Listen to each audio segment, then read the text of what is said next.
राज्यात अल्पवयीन मुलींवर अत्याचारांच्या घटना थांबत नसून अशातच जळगाव जिल्ह्यात नात्याला काळीमा फासणारी एक धक्कादायक घटना समोर आली आहे।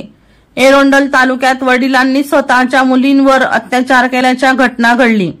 पोटच्या 2 अल्पवयीन मुलींवर नराधम बापानेच अत्याचार केल्याचं समोर आलंय। ही घटना एरोंडल तालुक्यामध्ये घडलेली आहे। या प्रकरणी नराधम बापास पोलिसांनी बेड्या ठोकल्या आहेत। एरोंडल तालुक्यातील एका गावामध्ये हे कुटुंब राहते। या कुटुंबामध्ये 11 आणि 13 वर्षाच्या 2 मुली आहेत। 10 आणि 11 रोजी या नराधम बापाने पोटच्या मुलींवर 2 वेळेस अत्याचार केल्याचं समोर आलंय। घरात कुणाला सांगितलं तर मारून टाकेल असं धमकावत त्याने मुलींनाच आपल्या वासनेचा शिकार बनवलेला आहे। ही घटना उघडकीस आल्यानंतर जळगाव जिल्ह्यात मोठी खळबळ उडाली होती। या तक्रारीची वरिष्ठांकडून देखील गंभीर दखल घेण्यात आली।